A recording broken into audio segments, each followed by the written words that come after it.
The envelope had no return address, just her name, printed in black ink that looked like a threat. Avery Banks didn't open it right away. She sat in her cramped Seoul studio apartment, staring at the thing like it might explode, because in her experience, anonymous mail usually came with consequences. Not explosions, worse. The kind that ruins your life quietly. She'd been in Korea for 3 months, long enough to learn how to order coffee without embarrassing herself. Long enough to realize that running from your past doesn't work when your past has better frequent flyer miles than you do. The envelope sat on her kitchen counter next to instant ramen and a half-empty bottle of soju she'd been nursing since Tuesday. It was Thursday now, or maybe Friday. Time had a way of blurring when you were hiding. Sleep didn't come in full nights anymore, just naps between panic. She opened it. Inside was a single card, cream-colored, expensive. The kind of paper that whispered money before you even read the words. "We know what you did in Boston." Avery's blood went cold. "We know why you left. Not the rumor you tried to bury. The real reason, what you uncovered. And what they forced you to carry." Her hands trembled. She forced herself to keep reading. "We also know what you're capable of. Meet us tomorrow, 9 p.m. Gangnam Station, exit 10. Come alone, or we send everything to the people you're hiding from." No signature, no explanation. Just a threat wrapped in an opportunity she didn't understand yet. Avery crumpled the card, then smoothed it out again. She'd spent the last 3 months working as a server in a British pub in Itaewon, pouring pints for expats, the kind of waitress job that lets you disappear in plain sight, carry trays, smile, and make sure no one asks who you used to be, and pretending she didn't have a master's degree in financial analytics from MIT. Some nights she wiped tables and told herself it wasn't shame, it was strategy. Pretending she hadn't once been the youngest senior analyst at a top-tier consulting firm in Boston. Her father's numbers had taught her one rule: money always leaves fingerprints. Pretending she hadn't uncovered a money laundering scheme so massive that exposing it would have taken down half the city's elite and cost her everything. She'd chosen silence. She'd chosen survival. And now someone knew. She burned the card in her sink and watched the edges curl into ash. But she'd already memorized every word. And fear has a better memory than paper. Gangnam Station at night was a river of neon and noise. Avery stood near exit 10, wearing a black coat and boots she'd bought secondhand, trying to look invisible. She was good at that now. A man approached, mid-40s, designer suit, face like carved stone. He didn't introduce himself. "Walk with me." She did. They moved through the crowd until they reached a sleek black sedan parked illegally at the curb. The back door opened. Inside sat a woman, Korean, early 50s, silver-streaked hair, pulled into a tight bun. Her eyes were the kind that had seen bodies. "Get in, Miss Banks." Avery hesitated for exactly 2 seconds. 2 seconds to choose terror outside or answers inside. Then she got in. The woman didn't waste time. "My name is irrelevant. You can call me Madame Huang. What matters is this. We represent an organization with interests in Seoul's corporate sector. One of our competitors has become problematic." "Problematic how?" "Choi Dae-hyun." The woman said the name like a curse. "He controls half the legitimate businesses in this city and all the illegitimate ones: shipping, real estate, pharmaceuticals. He's built an empire on blood and balance sheets, and he's untouchable because he's smarter than everyone trying to bring him down." Avery's pulse quickened. She'd heard the name before, whispered in the pub, mentioned in passing by businessmen who drank too much and talked too freely. Choi Dae-hyun was a ghost story in a suit. A myth with a corporate headquarters. "What does this have to do with me?" The woman smiled, and it was colder than the Han River in January. "You're going to work for him. Get close. Feed us his financial data, his roots, his secrets. And when we have enough, we'll dismantle everything he's built." Avery laughed, a sharp, bitter sound. "You want me to infiltrate a crime lord's operation? Are you insane? We want you to do what you do best, Miss Banks. Analyze. Observe. Report. You'll be inserted as a financial consultant. Your credentials are impeccable, or they were, before Boston. We've already arranged the interview. Your pub manager will receive a family emergency call on Monday morning. You'll be gone before your shift starts. He's looking for someone with your exact skill set. And if I say no? The woman's expression didn't change. Then tomorrow morning, every law enforcement agency and journalist in Boston receives a detailed file on your involvement in the Whitmore case. Your choice. Avery's stomach turned. The Whitmore case. The reason she'd fled the country with nothing but a suitcase and a dying phone battery. The reason she woke up every night convinced someone was coming for her. She'd been so careful. So damn careful. How did you? It doesn't matter how. The woman leaned forward. What matters is this. You're already dead in America. But here, you could be useful. Do this job, and when it's over, we'll make sure your past stays buried. Refuse, and you'll spend the rest of your life looking over your shoulder. Avery stared out the window at the blur of lights. Seoul had felt like sanctuary once. Now it felt like a trap closing around her throat. When's the interview? Monday, 10 a.m. His headquarters in Gangnam. We'll send details tomorrow. The car stopped. The door opened. One more thing, Miss Banks. The woman's voice followed her into the cold. Don't fall for him. Men like Choi Dae-hyun don't love. They collect. And once you're on his shelf, no one ever returns you intact. And you're about to become his most dangerous acquisition. Avery walked away without answering, but the words clung to her like smoke. She didn't sleep that night. She sat by her window, watching the city breathe, and wondered which was worse, the devil she'd run from or the one she was about to meet. By sunrise, she'd made her choice. She'd walk into Choi Dae-hyun's world with her eyes open and her guard up. She'd play the role, feed them what they wanted, and when it was over, she'd disappear again, this time for good. What Avery didn't know yet was that some men don't just occupy space. They rewrite it. And Choi Dae-hyun was about to rewrite everything she thought she knew about monsters. The building didn't look like it housed the devil. 43 stories of steel and glass in the heart of Gangnam, reflecting the skyline like a mirror that refused to show its own face. Choi Industries etched in silver across the entrance, understated and absolute. No flourish, no excess, just power that didn't need to announce itself. Avery adjusted her blazer as she walked through the revolving doors, her heels clicking against marble that probably cost more than her entire education. She'd dressed the part, tailored black suit, minimal jewelry, hair pulled into a low bun that said competent without screaming, trying too hard. She looked like someone who belonged in rooms where decisions destroyed lives before lunch. The lobby was cathedral quiet. Employees moved like shadows, purposeful and silent. No one smiled. No one lingered. This was a place where inefficiency was cardinal sin. A receptionist with a face like porcelain directed her to the 42nd floor. Mr. Choi is expecting you. The elevator ride felt like ascending into thinner air. Avery's reflection stared back at her from polished steel, a woman who'd learned to wear masks so well she sometimes forgot what was underneath. Don't fall for him, the woman in the car had said. Avery almost laughed. She didn't fall for anyone anymore. She'd cauterized that part of herself the night she realized that trust was just another word for vulnerability. And vulnerability was how you ended up bleeding out in an alley with no one coming to save you. The doors opened. The 42nd floor was all windows and silence, floor-to-ceiling glass overlooking Seoul like a kingdom waiting to be claimed. The furniture was minimal, black leather, dark wood, steel accents, everything sharp, everything deliberate. And then she saw him. Choi Dae-hyun stood with his back to her, hands in his pockets, staring out at the city like he owned every building in his line of sight. Maybe he did. He didn't turn around. Miss Banks. His voice was low, textured, the kind of sound that made you lean in even when you knew you shouldn't. You're early. That's either ambition or anxiety. Which is it? Avery didn't flinch. Respect for time.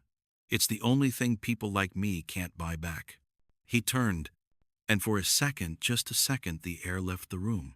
He was younger than she expected. Mid-30s, maybe.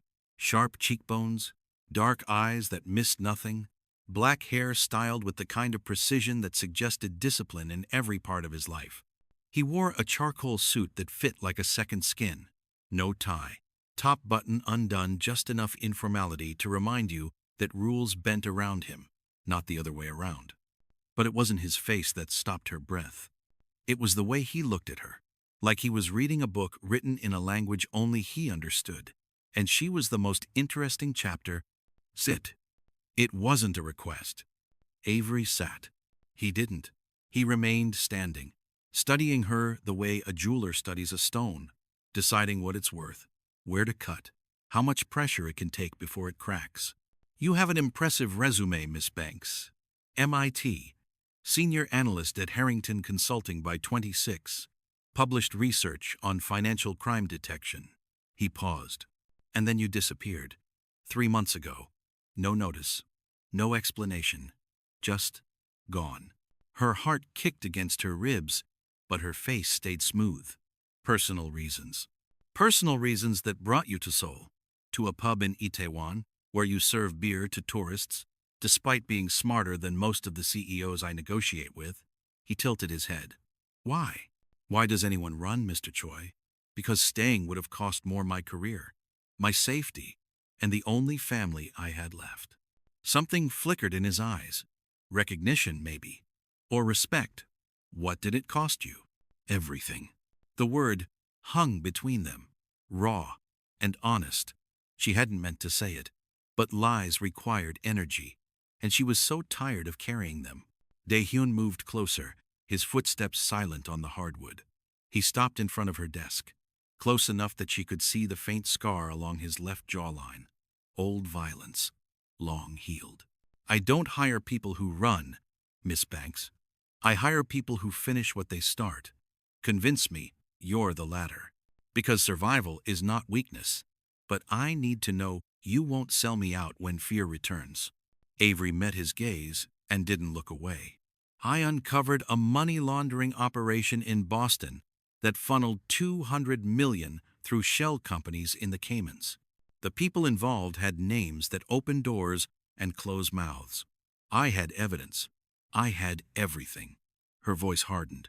And I learned that being right doesn't matter when the people you're accusing own the room you're standing in. So you ran. So I survived. He smiled barely, just a shift at the corner of his mouth that could have been approval or amusement or something darker. And now you want to work for me, a man who's built his empire on the exact systems you claim to despise. I don't despise systems, Mr. Choi. I understand them, and I'm very good at finding the cracks. Even in your own life? The question landed like a blade between ribs. Avery didn't answer. She didn't have to. Dae-hyun straightened, walking back to the window. I need someone who can see what others miss, who can read numbers like poetry and find meaning in the spaces between transactions. Someone brilliant enough to be dangerous and smart enough to know when to stop asking questions. He turned back to her. Can you do that, Miss Banks? Can you be dangerous without being reckless? Yes, she wanted to say. I've been doing it my whole life. But what came out was, try me. For a long moment, he just watched her. Then, he nodded. You start tomorrow, 8 a.m. I'll have your contract and NDAs sent over within the hour. Break either, and you'll discover that running to Seoul won't save you from me. It wasn't a threat. It was a promise. Avery stood, extended her hand, understood. He took it. His grip was firm, controlled, and lasted a heartbeat longer than professional. Long enough for her to feel the calluses on his palm, not from paperwork, but from something that required his hands to know violence intimately. Welcome to Choi Industries, Miss Banks. She walked out of that office with her spine straight and her pulse racing, and she didn't look back. Because if she had, she would have seen the way Choi Dae-hyun watched her leave, like a man who just found something he didn't know he was looking for. And that would have terrified her. The contract arrived at her apartment within 90 minutes. Avery spread the pages across her kitchen table, reading every clause with the paranoia of someone who'd learned that small print could destroy you faster than a bullet. Standard confidentiality agreements, non-compete clauses that would follow her for 5 years. And buried on page 17, a single sentence that made her blood run cold.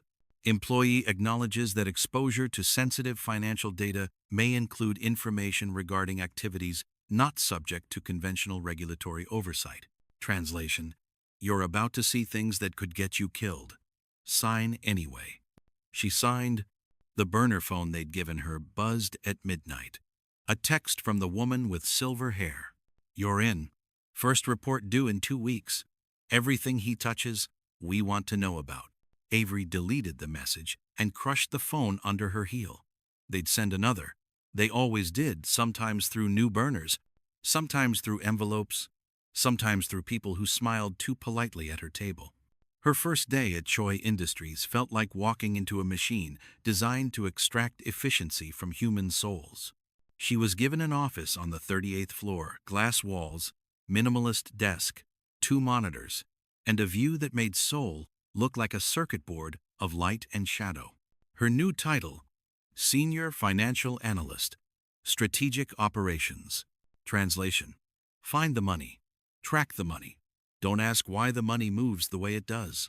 Her supervisor was a woman named Park Min-ji, early 40s, sharp as a surgical blade and twice as cold. Mr. Choi doesn't tolerate mistakes, Miss Banks. He also doesn't tolerate questions about why certain accounts exist or where certain funds originate. Your job is to make the numbers clean, not to interrogate them. Understood? Perfectly.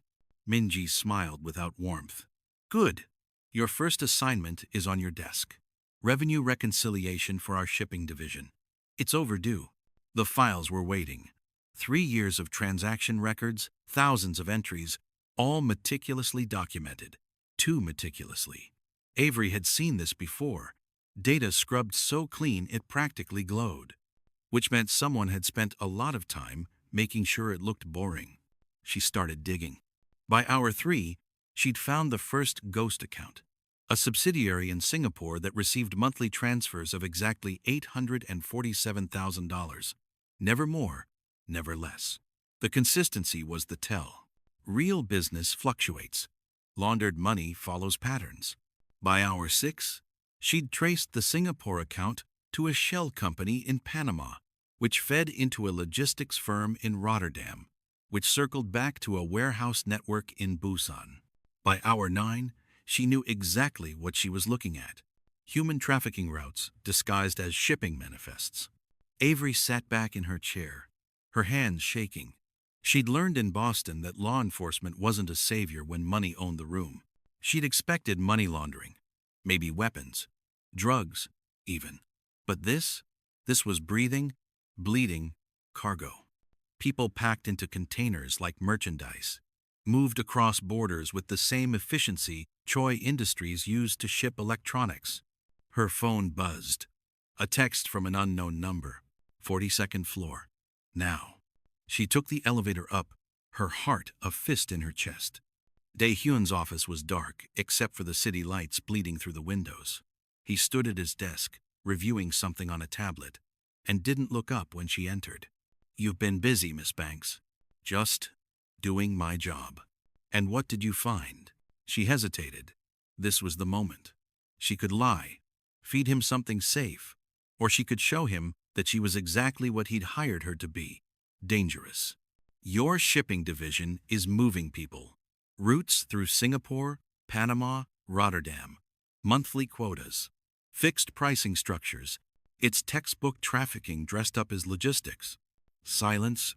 Then Dae-hyun set down the tablet and looked at her. Really looked at her. "And what do you plan to do with that information?" "That depends on what you want me to do with it. I want you to tell me if you're smart enough to understand the difference between what exists and what you can survive knowing." Avery held his gaze. "I'm still here, aren't I?"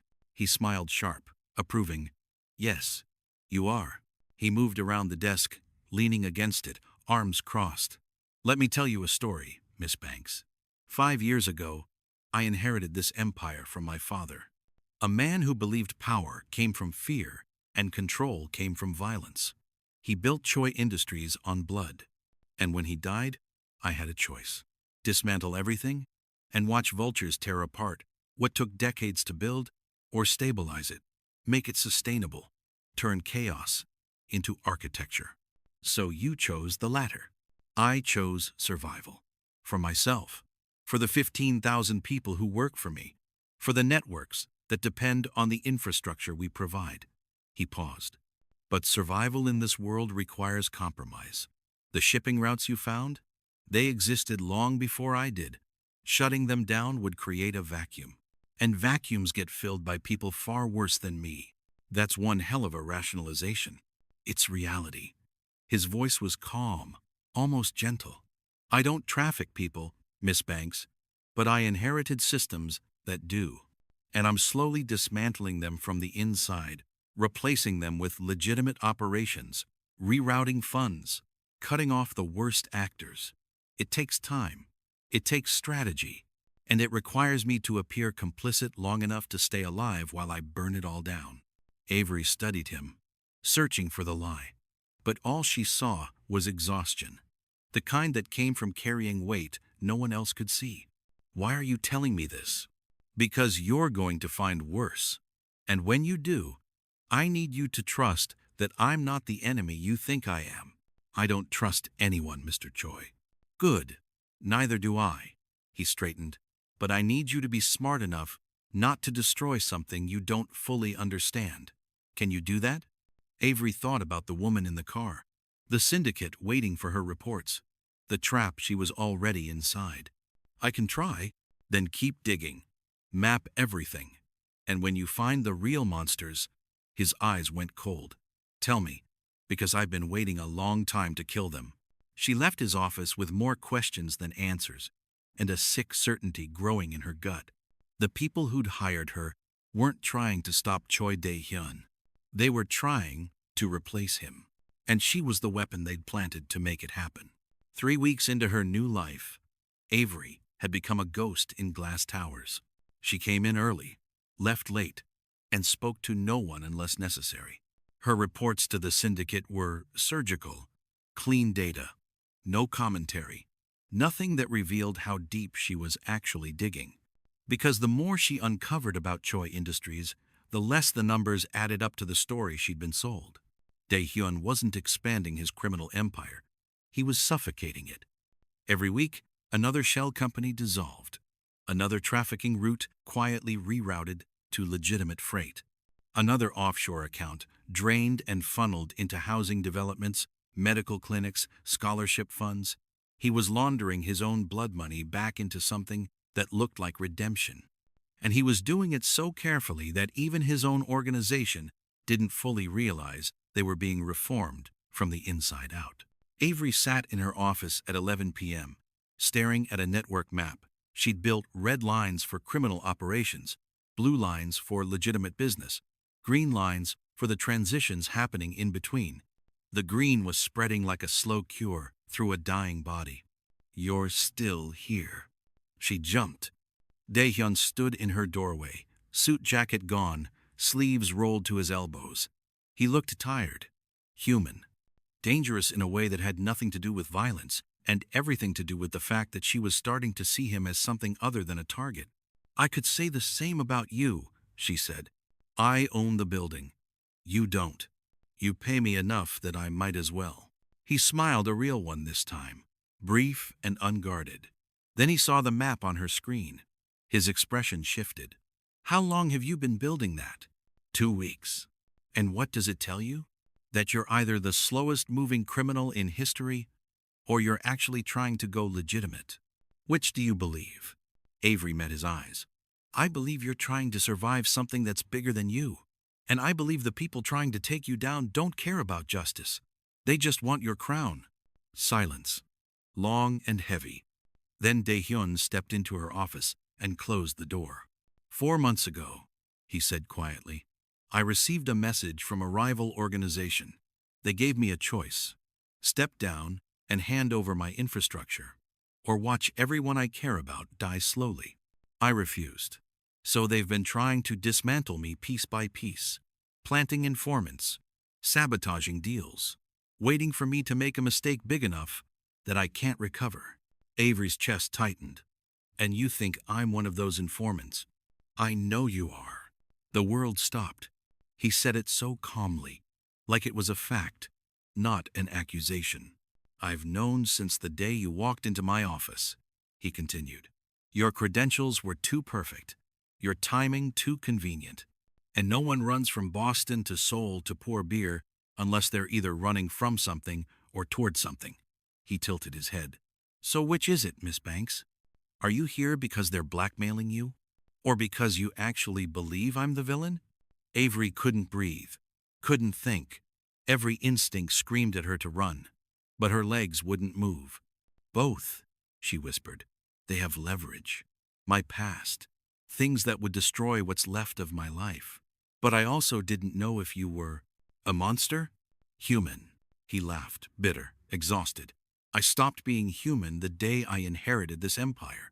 Now I'm just trying to make sure that when I finally burn it all down, I take the right people with me. Then why keep me? If you knew, because you're brilliant, because you see things others miss, and because if they're using you, that means they're scared. He stepped closer, and scared enemies make mistakes. Before Avery could respond, the lights went out. Not just in the office, the entire building.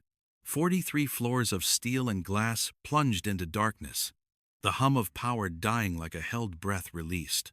Dae-hyun's hand was on her arm instantly, pulling her away from the windows. Get down! What? The first gunshot shattered the night. Glass exploded inward, spraying the office with shards that caught city light like falling stars. Avery hit the floor, Dae-hyun's body covering hers, his weight solid and unyielding as more bullets tore through the space where they'd been standing. Stay down, he hissed. He moved with the precision of someone who'd done this before rolling, pulling a gun from a drawer she hadn't known existed, returning fire toward the building across the street, where muzzle flashes bloomed in the dark. Avery's ears rang. Her hands shook, but her mind kicked into the cold, analytical mode that had saved her before. 3 shooters, high-powered rifles, coordinated, professional. They're not here for me, Dae-hyun said, breathing hard. They're here for you, to stop you from digging, and to send a message to anyone else who might. What? You found too much too fast. They think you flipped, or they're using you as bait to drag me into the open. He grabbed her hand. Move. Now. They ran. Through smoke and chaos, past security teams mobilizing, down emergency stairs that echoed with their footsteps. Dae-hyun didn't let go of her hand. Not once. They burst out into the underground parking garage, and he shoved her into a black SUV, sliding into the driver's seat and gunning the engine before she'd even closed the door. Where are we going? Somewhere they can't follow. The tires screamed against concrete as they rocketed out into Seoul's neon-soaked streets, leaving the glass tower and its bleeding windows behind. Avery looked at the man beside her, jaw tight, knuckles white on the steering wheel, a streak of blood on his temple from flying glass, and realized with cold, terrible clarity, she just crossed a line she could never uncross. And the worst part? She wasn't sure she wanted to. The safe house was a penthouse in Yongsan, overlooking the Han River like a secret perched above the world. Dae-hyun didn't speak as he led her inside, just locked 3 separate deadbolts, checked the windows, and poured 2 glasses of whiskey with hands that barely trembled. Control. Even now. Especially now. Avery took the glass. Drank. Let the burn ground her back into her body. They'll regroup, Dae-hyun said, staring out at the river. Figure out what went wrong. Try again within 48 hours. How do you know? Because it's what I would do. She believed him. He turned to face her, and for the first time since they'd met, she saw past the armor. He looked young, tired, like a man who'd been holding up a crumbling ceiling for so long he'd forgotten what it felt like to stand upright. I need to know everything, he said quietly. Who hired you? What they want? What they have on you? Avery set down her glass. They call themselves the Jade Accord. criminal syndicate out of Hong Kong with operations across East Asia. They approached me 3 months ago with a file on my involvement in a case in Boston, evidence that would destroy me if it went public. They said I'd work for you, feed them intelligence, help them dismantle your empire from the inside. In exchange, they'd bury my past. And you believed them? I didn't have a choice. Everyone has a choice, Miss Banks. You just chose survival over integrity. I don't blame you. I've done the same. He moved closer. But if you're going to survive what comes next, I need to know. Are you still working for them? I don't know what I'm doing anymore. It was the most honest thing she'd said in months. Dae-hyun studied her face like he was reading a map to somewhere dangerous. Then, he did something she didn't expect. He sat down beside her, close enough that she could feel the heat coming off him, smell the gunpowder and expensive cologne. The Jade Accord, he said slowly, isn't trying to take me down because I'm a criminal. They're trying to take me down because I'm stopping being one. Everything I've built, every route and account and connection, they want it. Not to dismantle, to inherit. So why use me? Because you're leverage. His eyes darkened. Your father, Robert Banks, worked for my father 20 years ago. Financial consultant. Just like you. He helped structure our offshore accounts, launder money through legitimate businesses. And then one day, he disappeared. Took $15 million with him and vanished into the American Midwest. Avery's world tilted. That's not possible. My father was an accountant. He worked for a firm in Upfront, funded by Choi Industries. Dae-hyun's voice was gentle, but the words landed like bullets. He stole from us, Miss Banks. And my father spent years trying to find him. When he finally did, Robert Banks was dead. Car accident. Convenient timing. You're lying. I'm not. He pulled out his phone, showed her a photo. Her father, younger, standing beside a man who could only be Dae-hyun's father. Both smiling. Partners in something that had clearly ended in blood. Avery's hands shook. Why didn't you tell me? Because I needed to know if you were your father's daughter. Someone who'd betray me the first chance you got. Or someone who could be trusted despite your bloodline. And? You're still here. That's answer enough. She wanted to scream, wanted to run, wanted to rewind her entire life and make different choices. But all she could do was sit there, staring at a photograph of a man she thought she knew, and realizing she'd been a weapon aimed at Dae-hyun since before she was born. The Jade Accord knew about your father? Dae-hyun continued. They knew you'd be the perfect plant, someone with the skills to infiltrate my organization and the bloodline to make me careless. They've been playing you from the start. Then why save me tonight? Because I don't punish children for their parents' sins. And because he stopped, looked away. Because what? Because I see myself in you. His voice was barely a whisper. Someone trying to survive a legacy they didn't choose. Someone who's brilliant and broken and so goddamn tired of running. Avery's throat tightened. You don't know me. I know enough. The silence between them was louder than the gunfire had been. Then Dae-hyun's phone buzzed. He glanced at it, and his entire body went rigid. What? He turned the screen toward her. It was a photo, grainy, taken from a distance. A young woman, mid-20s, dark skin, bright smile, standing outside a cafe in Boston. Avery's heart stopped. Who is that? Dae-hyun asked. My sister, Naomi. Her voice cracked. How did they? The message below the photo was 3 words. Tick, tock, decide. Avery lunged for her own phone, dialing Naomi's number with shaking hands. It rang once, twice, 3 times. Then a voice she didn't recognize. Hello, Avery. Male, accented, amused. Where is she? Safe. For now. But that depends entirely on what you do in the next 24 hours. I swear to God, if you hurt her, we don't want to hurt her. We want you to finish the job. Choi Dae-hyun has a gala tomorrow night, the annual Choi Industries charity event. He'll be vulnerable, distracted. You're going to plant a device in his office that will give us access to his entire network. Do that, and your sister goes home. Refuse. The voice turned to ice. And we'll send her back to you in pieces. The line went dead. Avery stood there, phone in hand, world collapsing. Dae-hyun didn't move, didn't speak, just watched her with eyes that had seen this exact moment play out 1,000 times before. They have Naomi, she whispered. I know. They want me to betray you tomorrow night. I know. And if I don't, they'll kill her. Yes. Avery looked at him, this man who was supposed to be her enemy, who'd just told her that her entire life was built on lies, who'd saved her life twice in one night and felt something crack inside her chest. What do I do?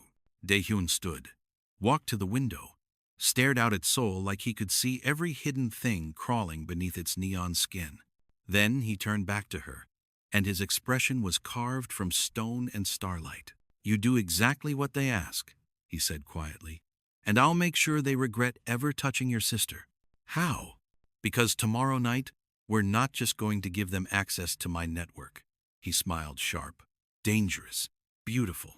We're going to burn their entire operation to ash. And you're going to help me do it. Avery stared at him, and for the first time since this nightmare began, she felt something other than fear. She felt fury. Tell me the plan. The gala was a cathedral of wealth and whispers. Seoul's elite moved through the Shilla Hotel ballroom like sharks in tailored suits, champagne glasses catching light from chandeliers that cost more than most people's homes. Choi Industries' annual charity event, officially supporting children's hospitals and education initiatives, unofficially, a showcase of power for the criminal underworld dressed in tuxedos. Avery wore a black gown that clung like a secret, her hair swept up, her face a mask of calm she'd practiced in the mirror for 2 hours. She looked like she belonged here, like she'd been born for rooms like this. Inside, she was screaming. Dae-hyun found her near the bar. He looked devastating in a midnight blue suit, hair perfectly styled. Every inch, the untouchable king. But when his eyes met hers, she saw the same controlled terror she felt. They're watching, he said quietly, taking her hand and leading her toward the dance floor. To anyone else, it looked romantic, intimate. It was survival. I have the device, Avery murmured, as they began to sway to music she couldn't hear over her racing heartbeat. They want me to plant it in your office. 38th floor. Access panel behind the Rothko painting. I know. I had my security team install a false panel yesterday. The real servers are air-gapped, on a different floor. His hand tightened on her waist.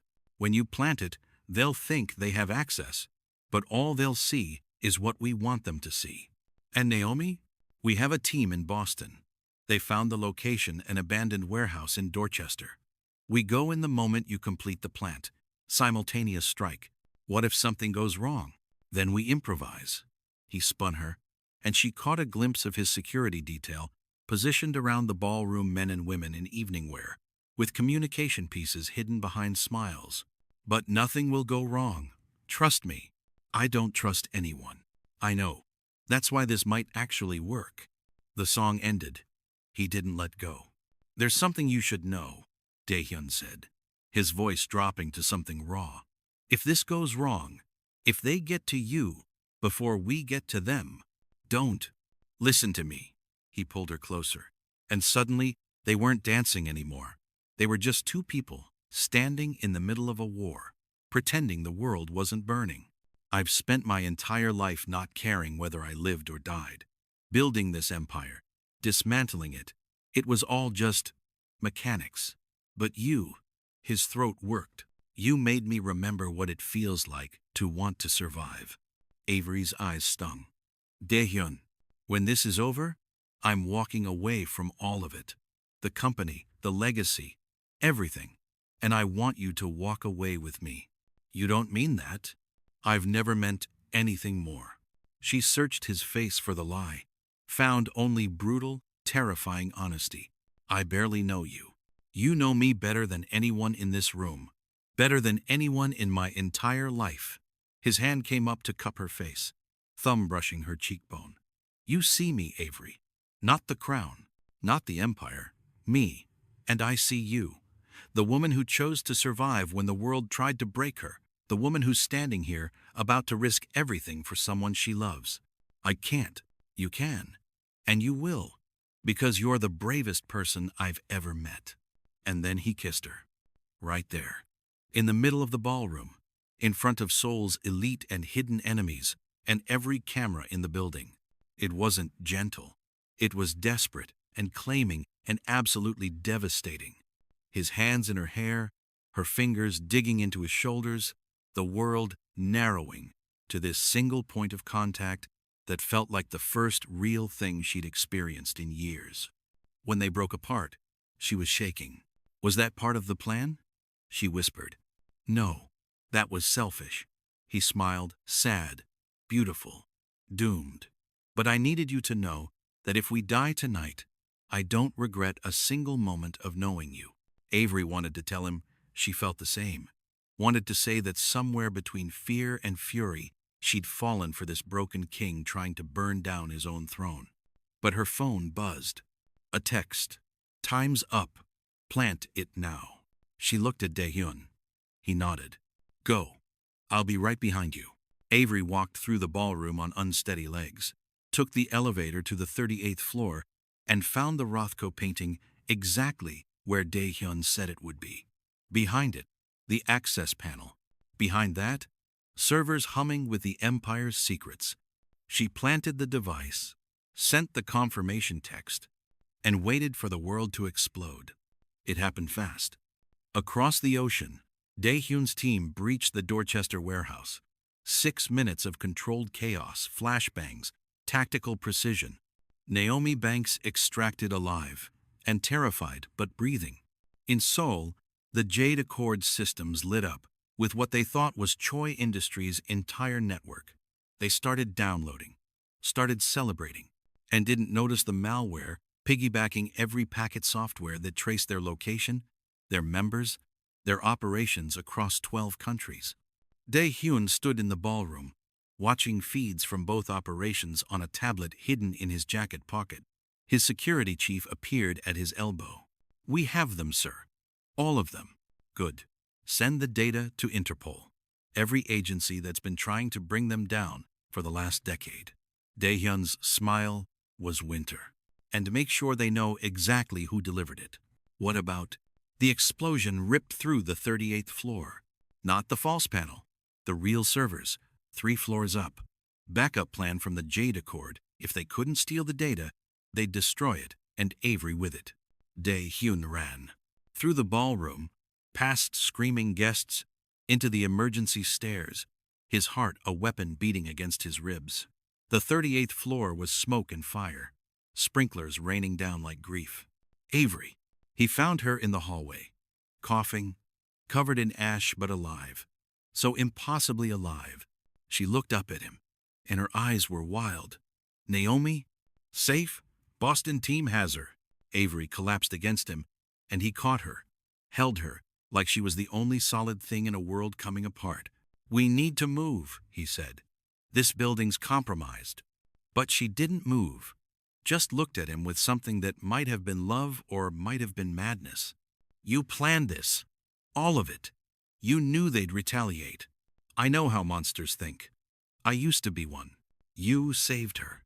I saved us both. He pulled her closer. Now let's get the hell out of here before they realize we're still breathing. They ran through smoke and sirens, through a city that would wake tomorrow to headlines about the Jade Accord's collapse, through the wreckage of empires built on blood. And when they finally stopped, standing on a rooftop overlooking the Han River, as dawn broke over Seoul, Avery Banks realized she'd done the impossible. She'd survived, and so had the man she'd been sent to destroy. 3 days of silence. Naomi was safe. Dae-hyun had her moved to a secure location in Singapore with round-the-clock security. The Jade Accord was in ruins, 14 arrests across 6 countries, their networks dismantled, their leadership scattered. It should have felt like victory. Instead, Avery couldn't shake the feeling that the sky was holding its breath. She stood in Dae-hyun's apartment, her apartment now, technically, since returning to her studio in Itaewon would have been suicide, staring at news coverage of the gala explosion. Zero casualties. Controlled demolition, they were calling it. Corporate sabotage. No mention of criminal syndicates or underground wars. Dae-hyun had made sure of that. He emerged from his office, hair disheveled, shirt unbuttoned, exhaustion carved into every line of his face. He'd been on calls for 72 hours straight, managing fallout, restructuring operations, burning bridges he'd spent years building. "You should sleep," Avery said. "So should you." Neither of them moved. He crossed to where she stood, and for a moment, they just existed in the same space, two people who'd survived something that should have killed them. "I spoke to Naomi," Avery said quietly. "She's terrified, angry, confused, but alive, thanks to you. She's your sister. I wasn't going to let her die because of my war. It's not your war anymore. You gave them everything. The Jade Accord is finished. The Jade Accord is one head of a Hydra, Avery. There are others, and they're watching to see what I do next." "What are you going to do next?" He looked at her with eyes that had seen too much, and still somehow found room to hope. "I'm going to disappear, liquidate my assets, transfer everything to legitimate holdings and offshore trusts that can't be traced back to me. And then I'm going to walk away from this life and never look back." "Just like that?" "Just like that. And me? You come with me, if you want." His voice went soft. "New country, new names, new life. We could be anyone, Avery. No legacies, no blood debts. Just two people trying to figure out what normal feels like." It sounded like a fairy tale.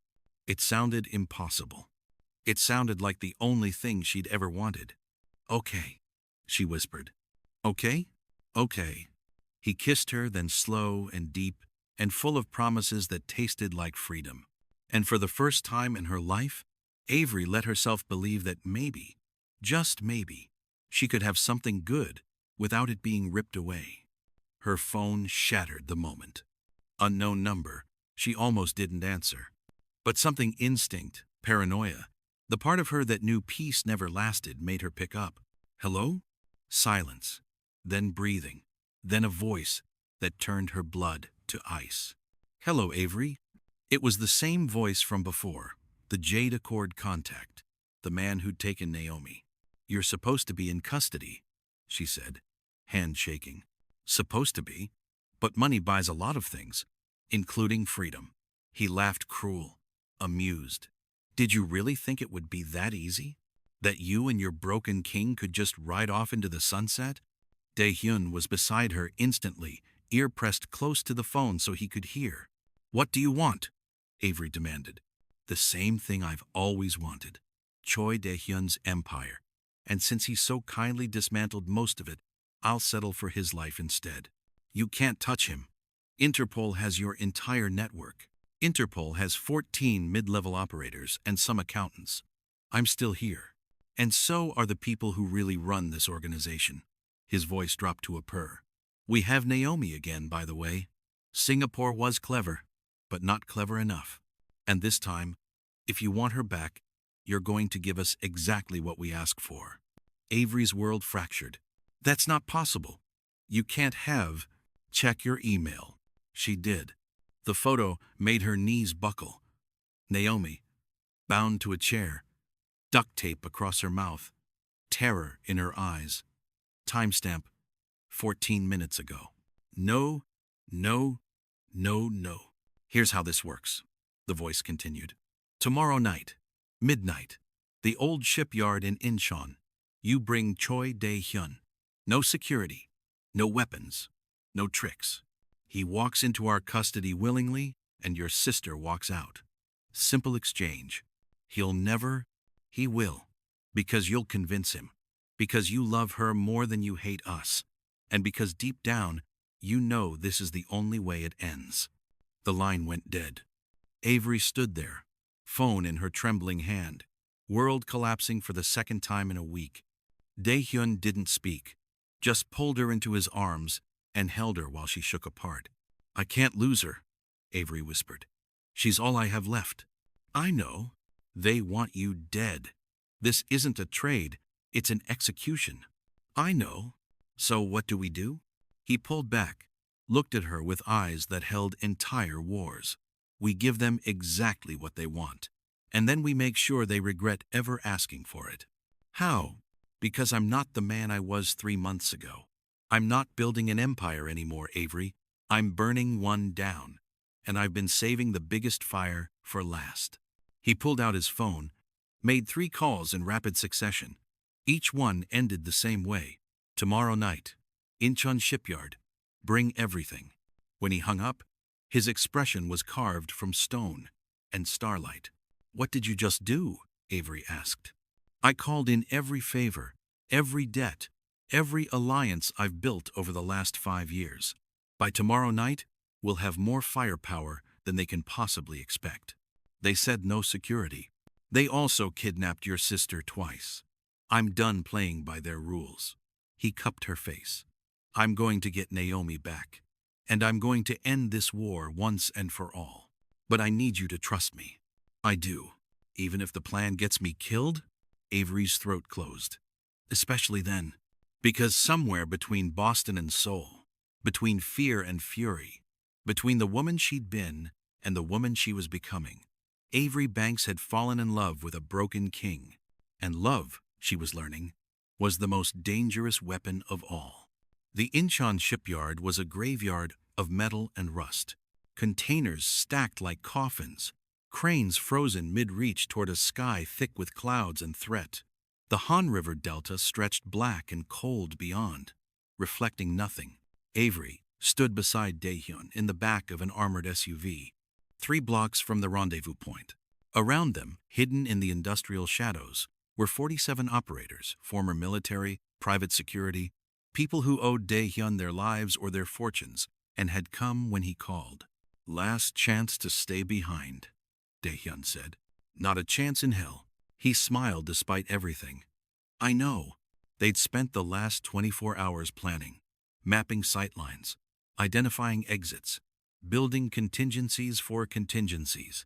Daehyun had called in experts, tactical specialists, hostage negotiators, even a former NIS agent who owed him for keeping her identity secret during a corruption scandal.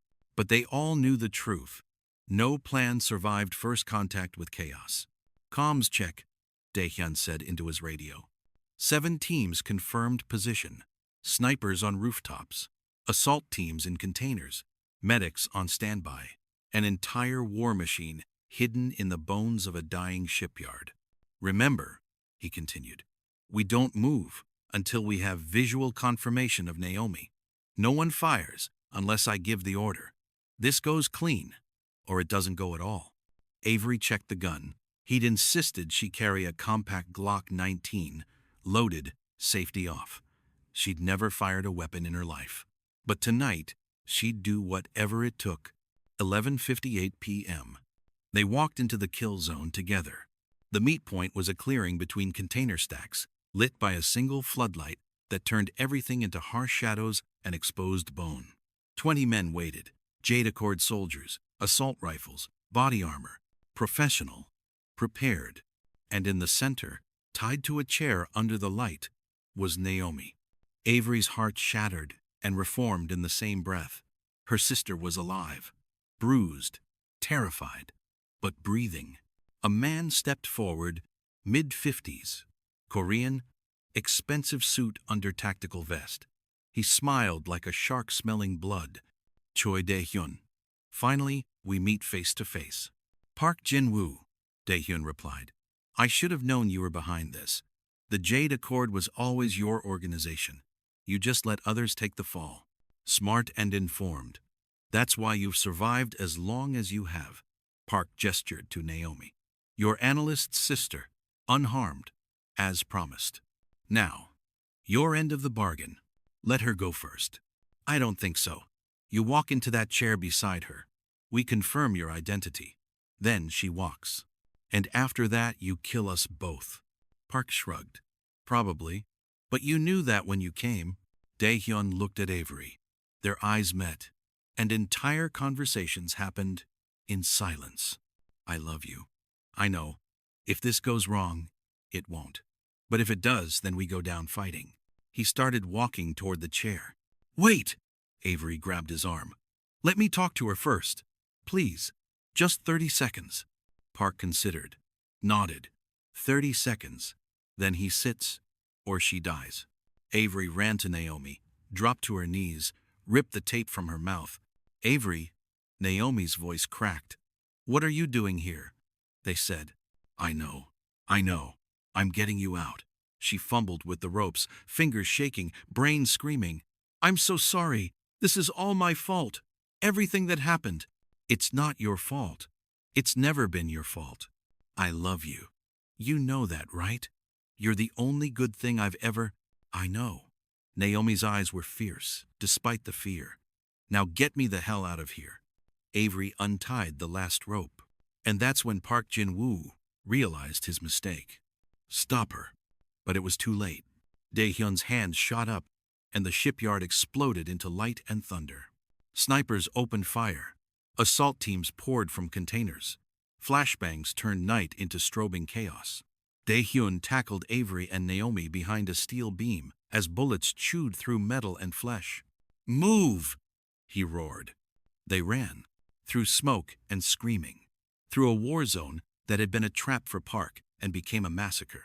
Dae-hyun's teams moved with surgical precision, targeting weapons, incapacitating threats, carving a path through Jade Accord soldiers who'd expected an execution and found an army instead. But Park Jin-woo wasn't finished. He appeared from the smoke like a ghost, gun raised, aimed at Naomi's back. Avery didn't think, didn't hesitate. She threw herself between her sister and the bullet. Time fractured. Pain, white-hot, absolute bloomed in her shoulder. She hit the ground hard, vision blurring, breath gone. Through the haze, she saw Dae-hyun's face, saw him scream something she couldn't hear, saw him raise his weapon and fire 3 shots, center mass, dropping Park Jin-woo like a broken puppet. Then he was beside her, hands pressed to her shoulder, blood warm between his fingers. Stay with me, he begged. Avery, stay with me. She tried to speak, couldn't. The world was going soft around the edges, sound fading to a distant hum. The last thing she saw before darkness took her was Naomi's face, safe, alive, crying, and Dae-hyun's eyes, full of everything he'd never said. Then nothing. She woke 3 days later in a private hospital room overlooking Seoul. Sunlight, clean sheets, the steady beep of monitors. Pain, but manageable. And Dae-hyun, asleep in a chair beside her bed, hand wrapped around hers, like he'd been holding on for 72 hours straight. She squeezed his fingers. He jolted awake, and when he saw her eyes open, his entire face collapsed into relief so raw it hurt to witness. You're awake, apparently. Her voice was gravel. Naomi? Safe. Singapore. Under protection. She wants to see you the moment you're cleared to travel. The Jade Accord? Finished. Park Jin-woo is dead. The rest scattered or arrested. It's over, Avery. Actually over. She searched his face. Found truth there. And exhaustion. And something that looked like hope. You stayed. Of course I stayed. You took a bullet for your sister? You think I'd leave you alone after that? You could have. You're free now. No empire, no war. You could disappear. Start over. I could. He leaned forward, pressed his forehead to hers. But I'd rather start over with you. Avery's eyes burned. That's a terrible idea. Probably. We barely know each other. We know enough. I'm broken. So am I. We can be broken together. She laughed, painful, beautiful, free. Where would we even go? Anywhere, everywhere. There's a villa in Tuscany, a cabin in New Zealand, a boat in the Caribbean. We could spend the next year just existing. No plans, no enemies, just us. That sounds like a fairy tale. Maybe it is, but I'd rather live in a fairy tale with you than reality without you. Avery pulled him closer, kissed him despite the pain, despite the monitors beeping protests, despite every reason this was insane. Okay. And for the first time in her life, Avery Banks let herself believe in happy endings. 6 months later, the villa in Tuscany was exactly as promised. Stone walls covered in ivy, vineyards stretching toward hills that turned gold in afternoon light, silence broken only by wind and birds and the occasional distant bell from the village below. Avery stood on the terrace, coffee in hand, watching the world wake up slow and gentle. She wore no makeup, no armor, just a sundress and bare feet, and the kind of peace she'd thought existed only in other people's lives. Behind her, the villa door opened. Dae-hyun emerged, hair still messy from sleep, wearing jeans and a t-shirt, the uniform of a man who'd walked away from empire and never looked back. He wrapped his arms around her waist, chin on her shoulder, and they stood like that for a while, breathing in time. "Naomi called," he said. "She's coming to visit next month, bringing someone she wants us to meet." "A boyfriend?" "Apparently. Architecture student. She sounds happy." "Good. She deserves happy. So do you." Avery turned in his arms, studied the face she'd grown to know better than her own. The scar on his jaw, the silver just starting to thread through his hair. The eyes that had held empires and now held only her. "I am happy," she said. "Terrifyingly happy. The kind that makes you paranoid because you're waiting for the other shoe to drop. No more shoes. We're done with shoes." He kissed her forehead. "Although, speaking of dropping things," he pulled a small box from his pocket. Avery's breath caught. "I know we said no plans," Dae-hyun continued, voice steady despite the tremor in his hands. "I know we're making this up as we go, but I also know that every morning I wake up next to you feels like winning a war I didn't know I was fighting, and I want to keep winning that war for the rest of my life." He opened the box. The ring was simple platinum band, single diamond, nothing excessive, just a promise made solid. "Marry me, Avery Banks. Not because we need papers or ceremonies, but because I want to stand in front of people we love and say out loud that you're the best decision I've ever made." She was crying. When had she started crying? "We're a disaster. We're perfect. We met because I was hired to destroy you.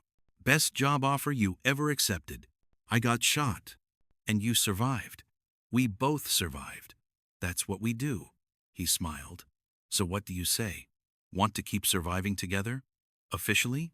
Avery looked at the ring, at the man, at the life they'd built from the wreckage of everything they'd been before, and she realized something. She'd spent her entire life running from things, from her past, from her father's sins, from the consequences of being too smart, too ambitious, too much. But Dae-hyun wasn't something to run from. He was something to run toward. "Yes," she whispered. "God, yes." He slipped the ring onto her finger, and it fit like it had been made for her. Maybe it had. They kissed on a terrace in Tuscany as the sun climbed higher, and the vineyards whispered their approval. And somewhere in Singapore, Naomi Banks smiled without knowing why. 1 year later, the ceremony was small, just Naomi and her architect boyfriend, a handful of friends Dae-hyun had kept from his old life, the few who'd survived with their souls intact, and an officiant who spoke 3 languages and asked no questions about their past. They married in a garden overlooking Lake Como, with mountains watching and flowers Avery couldn't name filling the air with sweetness. When the officiant asked if they had vows, Dae-hyun spoke first. "I vow to never lie to you, even when the truth is ugly. I vow to never let you face the monsters alone. And I vow to spend every day reminding you that you're the bravest person I've ever known, not because you survived, but because you chose to keep living."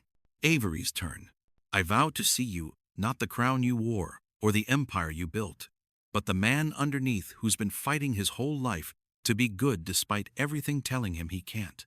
I vow to fight beside you, and I vow to love you, even when you're impossible, especially when you're impossible." They exchanged rings that matched, simple, solid, unbreakable. And when the officiant pronounced them married, They kissed like people who'd earned their happy ending through fire and blood and the sheer stubborn refusal to give up. 5 years later, Avery Banks, now Avery Choi, though she still used Banks for her work, sat in a small office in Florence, reviewing financial statements for a nonprofit that helped trafficking survivors rebuild their lives.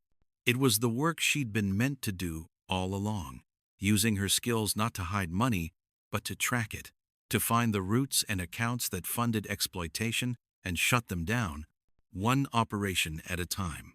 Dae-hyun ran a consulting firm that helped businesses transition from sketchy to legitimate corporate redemption, they called it. He was good at it. Turned out, dismantling empires was a transferable skill. They'd built a life that mattered, that helped people, that made the world fractionally less terrible. Some nights, Avery still woke up from nightmares about Incheon, about bullets and blood and the look on Naomi's face when she'd thought they were both going to die. But then Dae-hyun would pull her close, whisper that they were safe, that the monsters were dead, that they'd won, and she'd believe him. Because the truth was, they had won. Not by conquering, not by destroying, but by choosing every single day to be better than the legacy they'd inherited. On a warm evening in September, they sat on their terrace, the same one where he'd proposed, and watched the sun set over Tuscany. "Do you ever miss it?" Avery asked. "The power, the empire." Dae-hyun considered. "Sometimes I miss the clarity, knowing exactly who I was, even if I hated it." He looked at her. "But then I remember what it cost to be that person, and I wouldn't trade what we have now for anything. Not even for $15 million? He laughed. "Not even for that." She leaned into him, and they sat in comfortable silence, the kind earned by people who'd seen each other at their worst and chosen to stay anyway. "I love you," she said. "I know. Say it back. Make me." She kissed him, long and slow and full of 5 years' worth of mornings and inside jokes and fights and forgiveness. When they pulled apart, he was smiling. "I love you, Avery Banks Choi, even though you're impossible. Especially because I'm impossible. Especially because you're impossible."